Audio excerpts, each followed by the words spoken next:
So, if you want a little more insight into Terry Bozzio's playing on Caesar's Palace Blues with the band UK, stay tuned.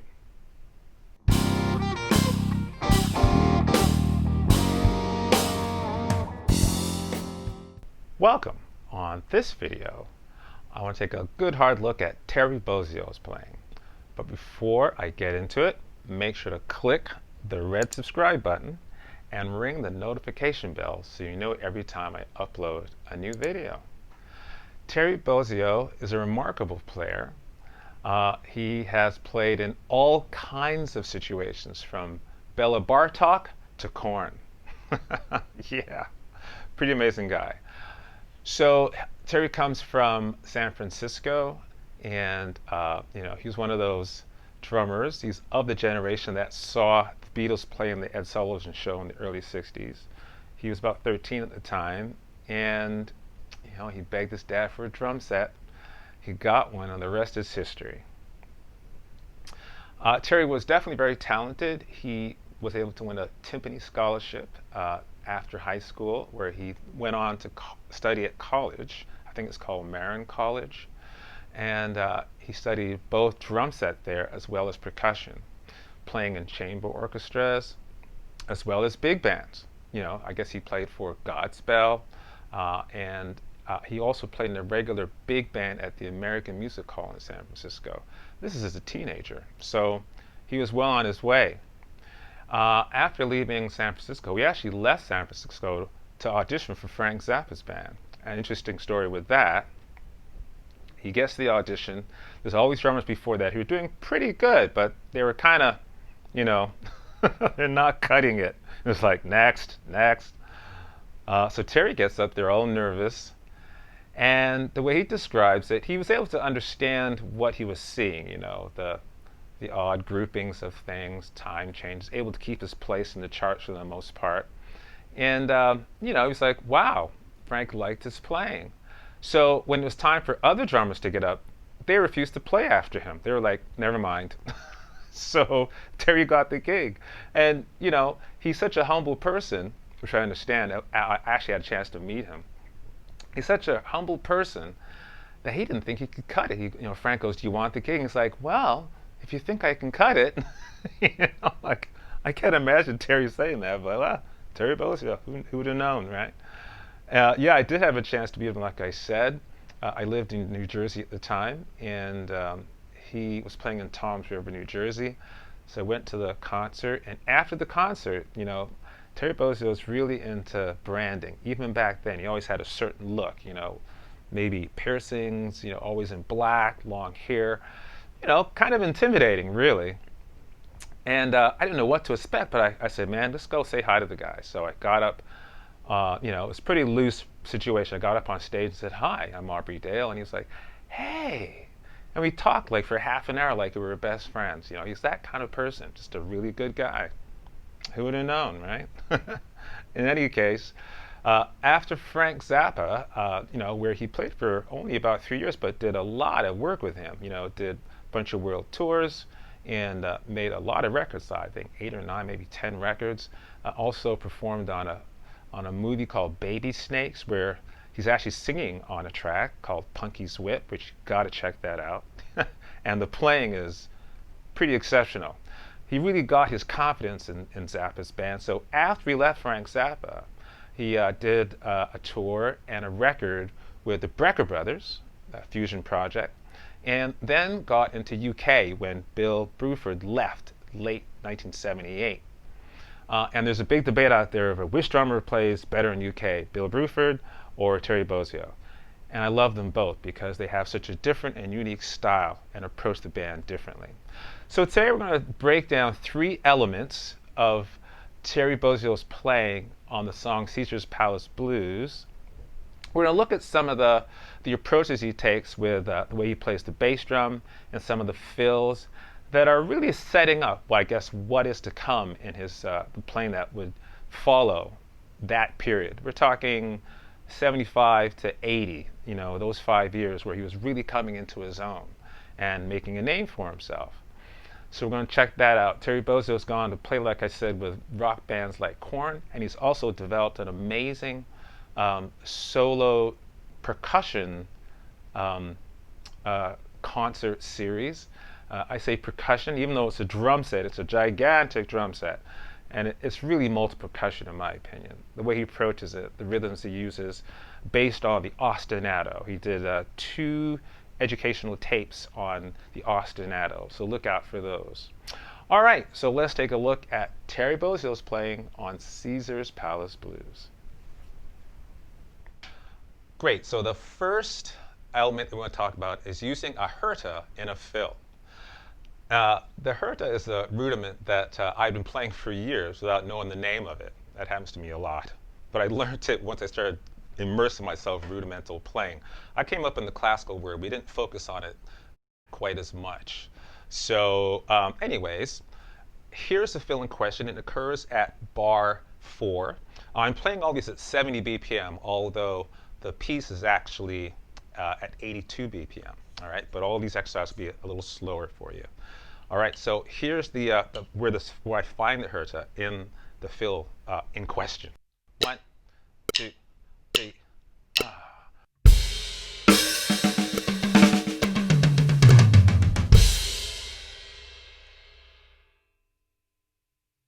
Really has a powerful effect, right? When you nail the Herta in the middle of there, it occurs on the end of beat 3 and on the downbeat of beat 5, as the whole piece is in 5/4. All right, here it is slower.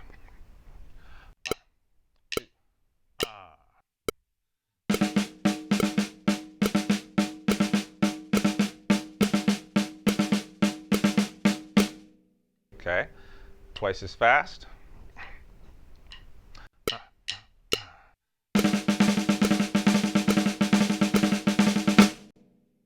Okay.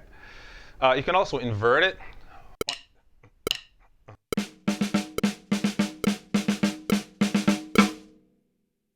The Herta. Now, it's possible, we saw using the Herta in a fill. Well, you can also use it on the bass drums. All right, check out this groove.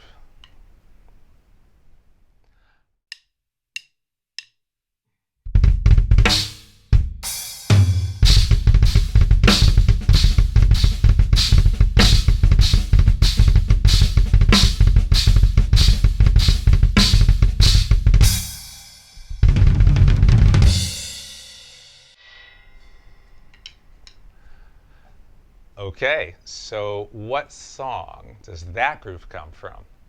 Haha!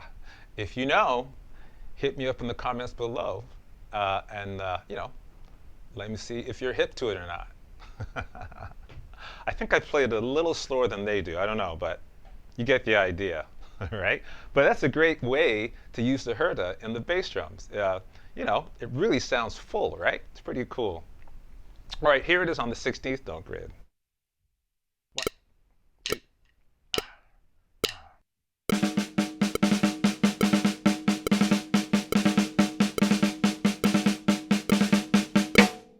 Okay, so the next element is using single and double bass drum fills. Now, at that time in the mid-70s and now, Terry used to use a lot of 32nd order or quick bass drum rules, double stroke rules, or 30-second note like roughs, on the bass drums with 2 feet, boom, boom, right? The age-old controversy of whether to use 1 foot or 2 feet. Are you a single bass drum player or a double bass drum player? To me, it's really a matter of articulation. To me, the single bass drum seems to have a softer articulation, it's a more round sound, and playing with 2 bass drums, the articulation is a lot more staccato. It's a lot, it's like, I don't know, a little more power maybe. I don't know. So I don't really think of it as whether you should or shouldn't do that. I remember I taught this one student once, and he was like, wow, isn't using 2 pedals or 2 bass drums like cheating? I thought to myself, is there a rule book that I'm not hit to? What? Whatever. For me, it's by any means necessary, honestly. By any means necessary. All right, so now I thought about that, using either the single or the double from this excerpt at bar 6. I use a single pedal, so the exercises to follow will be a way of developing the single pedal approach to fast notes. So here's the excerpt. 1, 2, 3.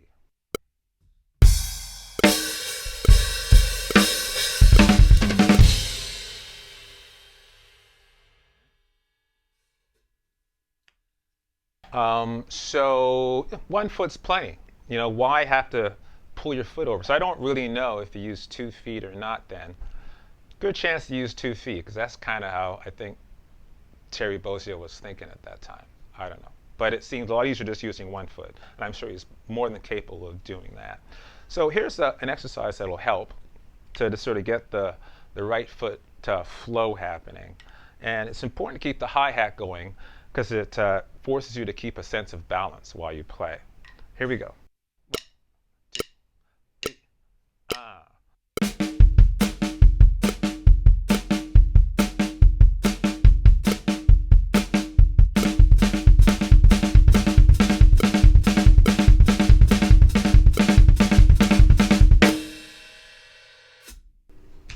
Okay, and here it is in reverse. 1, 2, 3, ah.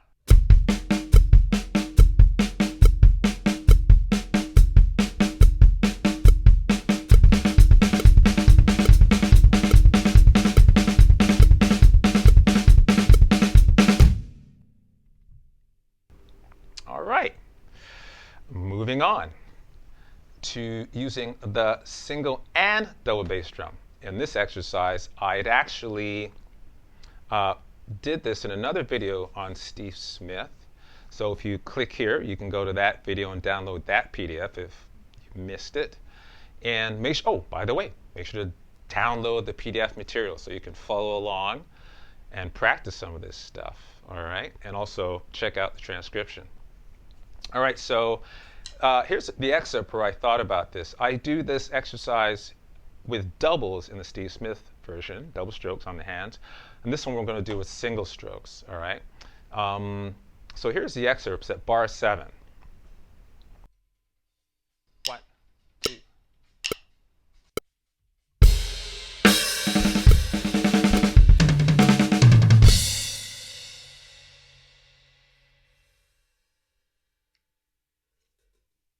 All right, so the fact that on beat 4 in the bar, the 2 30-second notes occur on the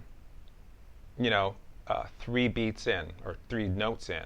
Now I think of these on a 16th note grid, right? I don't really think of the 30-second notes. So in my mind, that point of the fill, it's on the 2nd 16th of beat 4. I'm just doubling up on the bass drum on the 2nd 16th of beat 4. That way I'm not thinking of it like a lick or a riff. I'm just counting the grid and adding quick notes wherever I want on that grid. When I mean quick notes, I mean 30-second notes, right? So to get in the habit of that, these exercises help me a lot. Just thinking of the 60th note grid, but playing twice as fast with my hands and feet. So here it is with just one pedal for the moment. So here we go. 1, 2, 3, ah.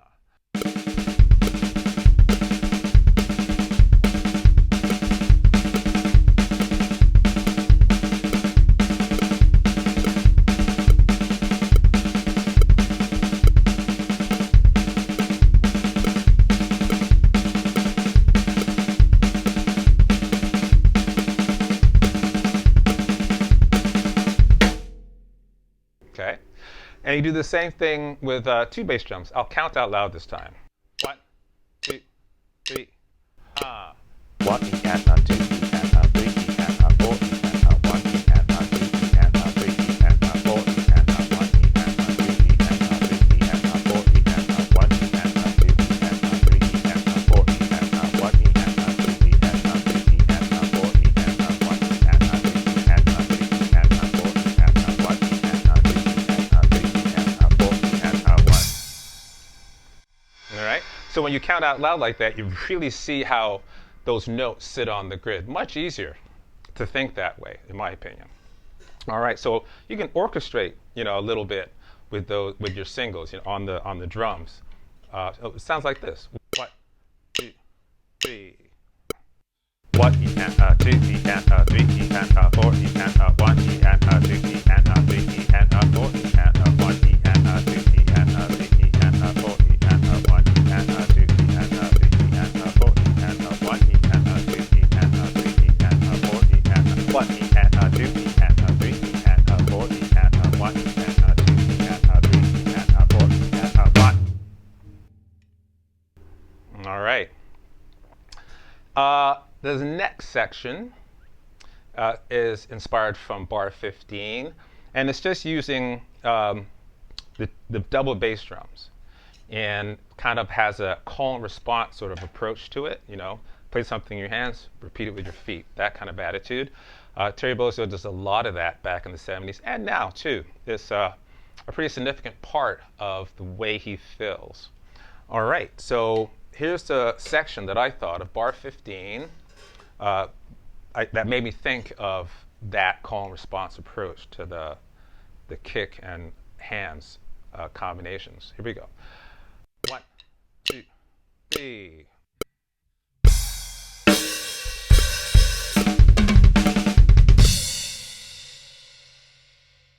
Right? It's really great in rock music, really powerful, intense, very typical. All right, so here's a couple of exercises that will help out with that. 1, 2, 3, ah.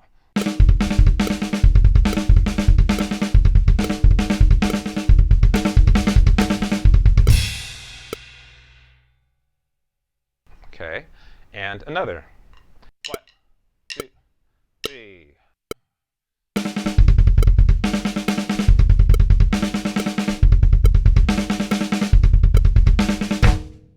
On to section number 3, triplets orchestrated in two-note groups. This section is inspired by what happens at bar 14. Sounds like this.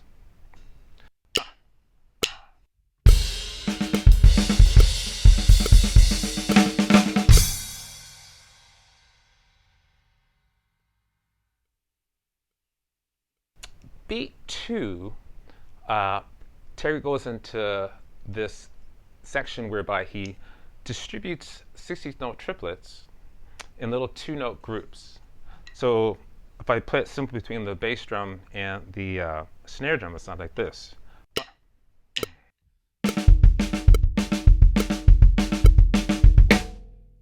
All right?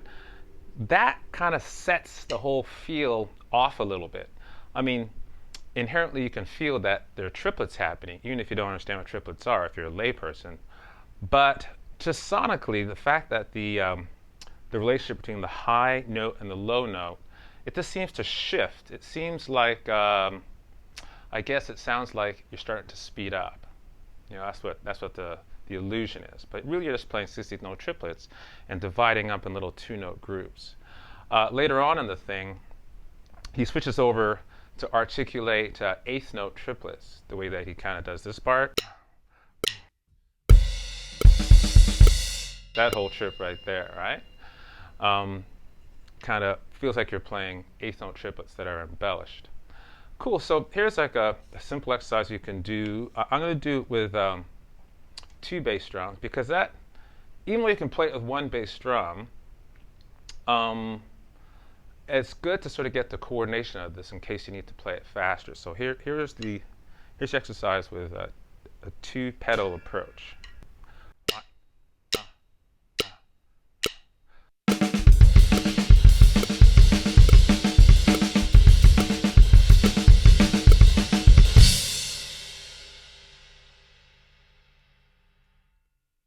Okay, yeah, that can be played with one foot pretty easily.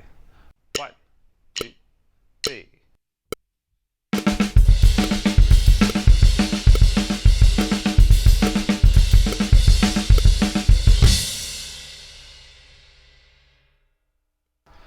Yeah, so playing with one foot isn't much harder. You just have to shift your weight a little differently. Well, I hope you enjoyed this rundown on Terry's playing in the band UK. Caesar's Palace Blues specifically. That's a great tune onto itself. Terry's playing in that band was really fiery at that time. You know, it was in the early days of his professional playing. And he'd just come off of playing with Frank Zappa. So he had all the confidence in the world, and he tore that band up. Where he's come to now is particularly amazing. I provided a link in the descriptions below that will take you to one of his solo concerts. So I really recommend you check that out. It's really amazing where he's at. If you haven't already heard this, for those who haven't, you will be entertained. It's a great use of the multiple percussion drum set. Okay, so if you like this video, please click like and share it. Also, you can reach me at aubreydrumlessons.com for more drumming info and to schedule Skype lessons with me or any other platform that suits you better. I've been doing online virtual lessons since the wall came down, and they've been going quite well. So message me there. You can also get through to me on Instagram. Okay, so until next time, peace everybody. Take care and stay safe. Thanks for watching my video. Really glad you did that. Subscribe and click here if you want more performance and lesson videos.